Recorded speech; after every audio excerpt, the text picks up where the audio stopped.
Click করুন অ্যাপের bell আইকনে আর সাবস্ক্রাইব করুন এবিপি আনন্দ। সব সময় থাকুন খবরে। বিরতির পর ফিরে এলাম আনন্দ সকাল নিয়ে, যে খবরে চোখ রাখবো এবার বিদেশ নীতি নিয়ে মোদী সরকারকে নিশানা রাহুল গান্ধীর। কংগ্রেস সাংসদের টুইট, দীর্ঘ কয়েক দশক ধরে কংগ্রেস প্রতিবেশী দেশগুলোর সঙ্গে যে সম্পর্ক তৈরি করেছিল মোদী তা নষ্ট করেছেন।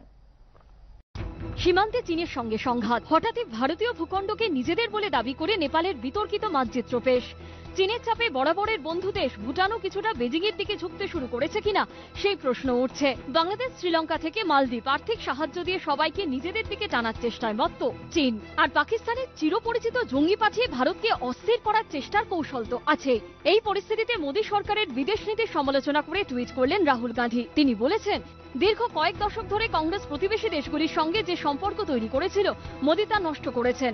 প্রতিবেশীরা কেউ বন্ধু নয়, এমন পরিস্থিতি ভয়ঙ্কর। বাংলাদেশের সঙ্গে ভারতের সম্পর্ক যত দুর্বল হয়েছে ততই চীনের সঙ্গে ঘনিষ্ঠতা বেড়েছে। এই প্রেক্ষাপটেই সামনে এসেছে একটি তথ্য। বিদেশ মন্ত্রক জানিয়েছে, গত 5 বছরে 58টি দেশে গিয়েছেন প্রধানমন্ত্রী নরেন্দ্র মোদী।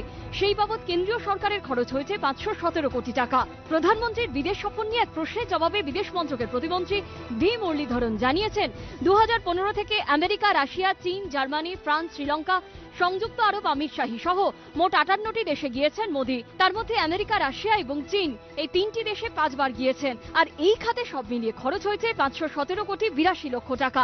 এর আগে 2018 সালে প্রধানমন্ত্রীর বিদেশ সফর বাবদ খরচের হিসেব দিতে গিয়ে বিদেশ মন্ত্রকের তৎকালীন প্রতিমন্ত্রী ভি কে সিং জানিয়েছিলেন, 2014 15 জুন থেকে 2018 3রা ডিসেম্বর পর্যন্ত প্রধানমন্ত্রীর বিমানের রক্ষণাবেক্ষণে 1583 কোটি 18 লক্ষ টাকা খরচ হয়েছে। চার্টার্ড বিমানে যাত্রা বাবদ খরচ হয়েছে 429 কোটি 25 লক্ষ টাকা।